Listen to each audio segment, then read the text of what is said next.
Our scripture for this evening comes from Philippians chapter 2, verses 3 and 4.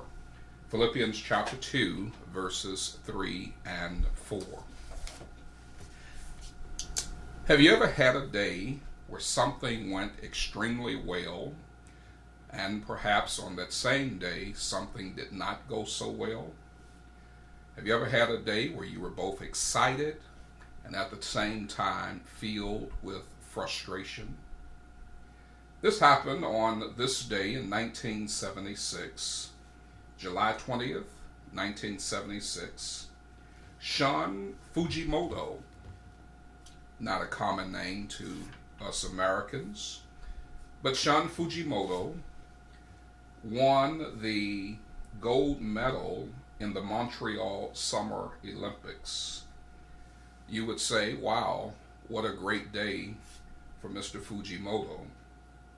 What is interesting about his win is that he won at a time in which he was enduring intense physical pain. On that day, he performed a routine and broke his knee in the process. Instead of throwing the towel in and giving up, Mr. Fujimoto determined that he must continue as best he can. He did the pommel horse and received a 9.5 out of 10, having done that with a broken knee. And then he did the rings. He was 8 feet in the air, and with a broken knee, he dismounted, landed perfectly, did not lose his balance, and got his highest score ever, 9.7.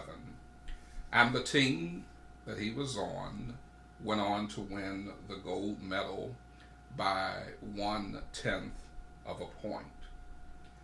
Then he collapsed and experienced the pain of having a broken knee and the resulting torn ligaments from continuing to play with that broken knee.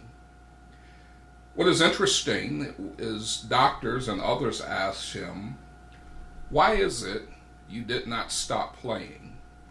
You had a broken knee and you continued on to do the pommel horse and the rings, and you landed from 8 feet in the air knowing that your knee was broken. And his response was humble and simple.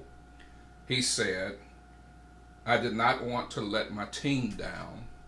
I did not want to discourage them.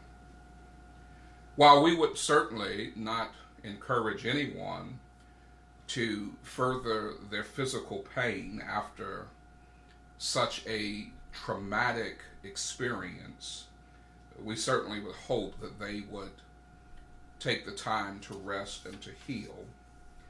But we cannot ignore and overlook the courage and bravery that Mr. Shun Fujimoto had, and we certainly have to respect his selflessness in that he did not want his personal problems to become a disappointment to others.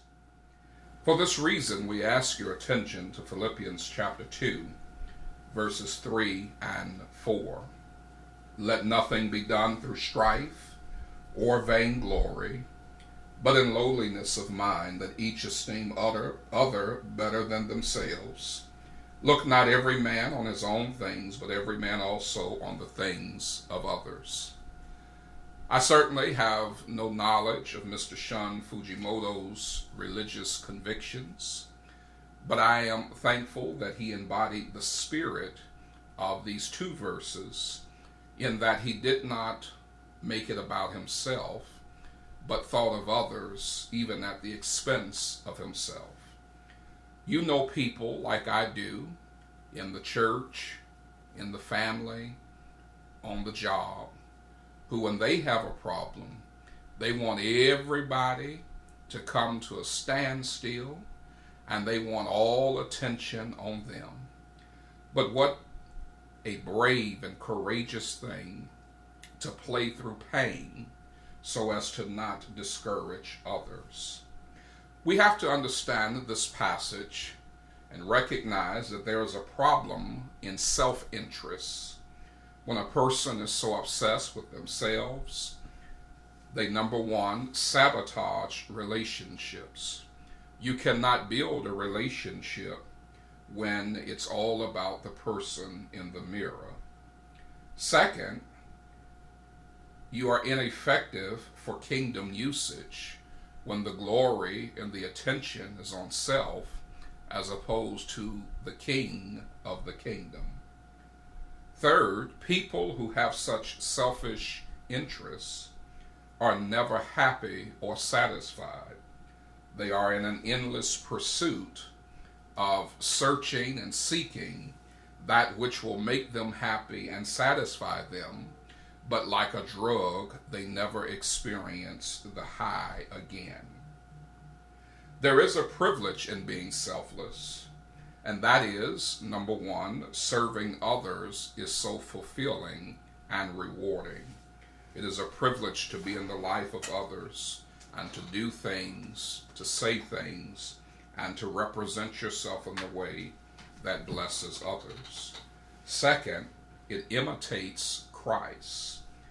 This is second, not in terms of order of preference, but the idea that to move from selflessness, we must see what the self achieves and understand the benefit of imitating Christ. It helps us to be humble when we think of others and esteem them better than self. And what a blessing it is to know that God could use you to help make someone a better person. I would consider it a great honor, and you should consider it a great honor, when God puts us in a position where we can do for others. Let's embody the spirit of Shun Fujimoto.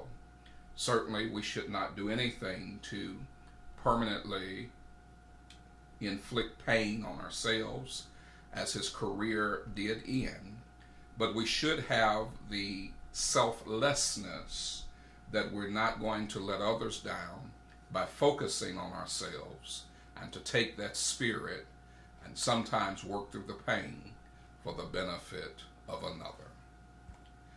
This has been another edition of A Few Minutes with the Minister, with words from the Master.